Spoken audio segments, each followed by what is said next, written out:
Rapport sexuel. Elle n'a que 13 ans.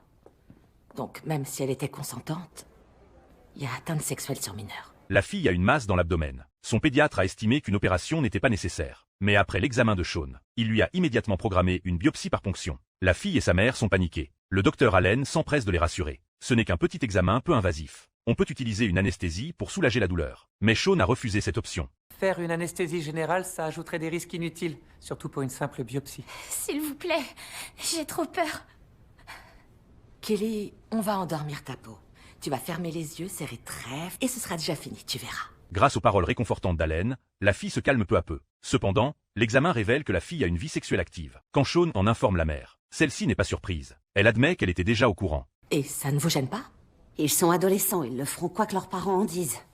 Alors au lieu de lui interdire et de l'obliger à se cacher, j'ai préféré lui parler de contraception et de protection contre les IST pour que ce soit une expérience positive. Quand Allen veut discuter davantage avec la mère, Sean l'arrête immédiatement et finalise en urgence le plan opératoire. Allen va alors trouver Sean. Elle lui explique que même avec le consentement du tuteur, il existe des risques juridiques potentiels. L'hôpital doit alerter la police immédiatement. Mais Sean dit que le petit ami de la fille a à peu près le même âge qu'elle. Même s'il y a une situation de victime, ils sont tous les deux victimes. On a l'obligation Non, de... pas du tout. Notre patiente est pubère au stade 4 sur l'échelle de Tanner.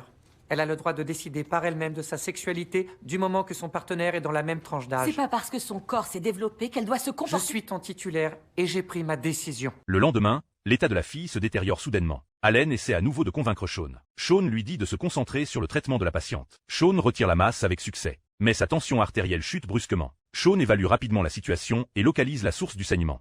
La tumeur a aminci la paroi utérine. L'utérus est perforé, elle fait une hémorragie interne. Après l'opération, le petit ami de la fille vient lui rendre visite. Sean lui recommande de se reposer tranquillement. Quand tu rentreras chez toi, les rapports sexuels seront très risqués à cause du traumatisme de l'opération.